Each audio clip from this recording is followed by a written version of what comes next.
হাম লিখছে কত কত বেদনার গল্প। সবাইকে ছেড়ে চলে গেল মহসিন আমিনা দম্পতির সন্তান তাকরিন। শিশুটিকে নিয়ে সংবাদ প্রচার করে ৭১ টিভি। অসহায় পরিবারের আর্তিতে তার চিকিৎসা ব্যয় মেটাতে এগিয়েও আসেন সড়ক রেল ও নৌমন্ত্রী রবিউল ইসলাম। রাজধানীর একটি বেসরকারি হাসপাতালের চিকিৎসক তাকরিনের মৃত্যুর খবর নিশ্চিত করেছেন। কয়েকদিন ধরে হামে আক্রান্ত শিশুটি হাসপাতালটির নিবিড় পরিচর্যা কেন্দ্র আইসিইউতে চিকিৎসাধীন ছিল। তাকরিন ও তার বাবা মায়ের গল্পটা বাংলাদেশের চিরাচরিত অসহায় পরিবারের আখ্যান। প্রথমে ভোলা, তারপর ঢাকার কয়েকটি হাসপাতালে ঘোরাঘুরি। চিকিৎসা ব্যয় মেটাতে তাকরিনকে দত্তক দেওয়ারও চিন্তা ছিল বাবা মায়ের, কিন্তু সবাইকে কাঁদিয়ে চলে গেল সে।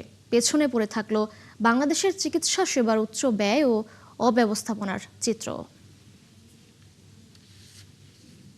ভোলা সদর হাসপাতালে যে দেখে সে আবার ওই প্রাইভেট ভাবে তারা দেখেছে, আবার উনি বললো যে এটা হাম না, এটা অ্যালার্জি, আবার চিকিৎসা দিল অ্যালার্জি বললে।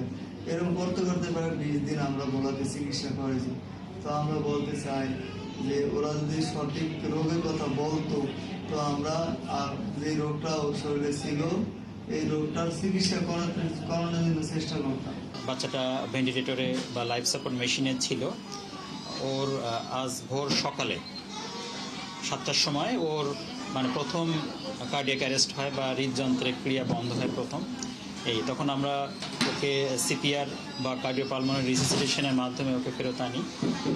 এর সাথে যতগুলো মেডিসিন আমরা সেগুলো প্রয়োগ করি। তার হার্টও প্রথমে ব্যাক করার কিছুক্ষণ পরে আবার সেকেন্ড টাইম ওর আবার কার্ডিয়াক অ্যারেস্টে যায় বা হৃদযন্ত্রের ক্রিয়া বন্ধ হয়ে যায়। এরপরে সে আর ব্যাক করে না।